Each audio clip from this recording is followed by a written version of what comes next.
The double-decker bus.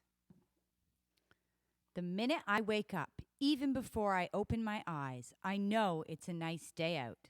I know because I can feel sun on my face, and I can hear kids laughing and dogs barking and cars honking. I hop out of bed and settle in my window seat. Out my bedroom window, all the world's a stage, and I have a front row seat.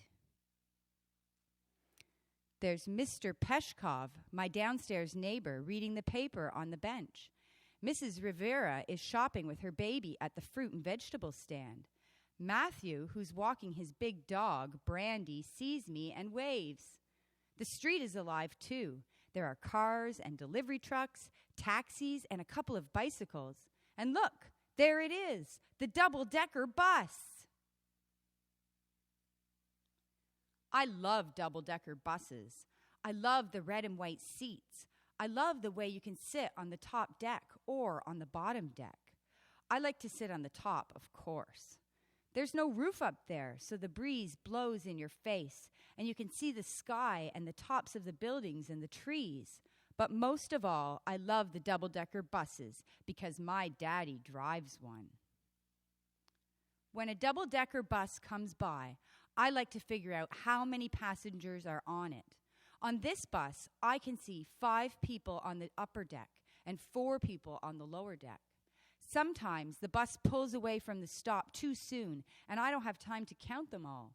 Still, I can figure it out because I know 5 plus 5 is 10. 5 plus 4 is 1 less, so there are 9 passengers on that bus. Here comes another bus.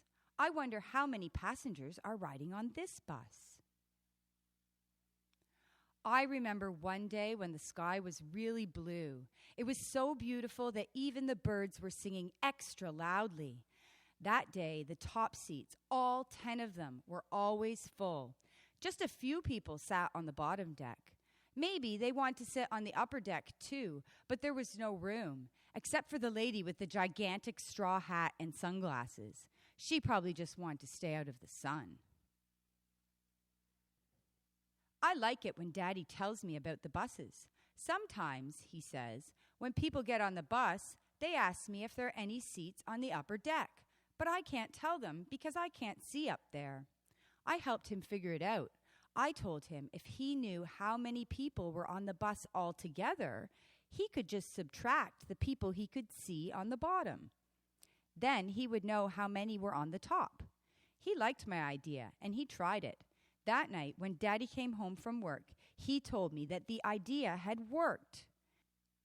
This morning, he explained, I knew that 8 passengers had boarded the bus, and I saw just 2 of them sitting behind me downstairs, so I figured that there must be 6 sitting upstairs.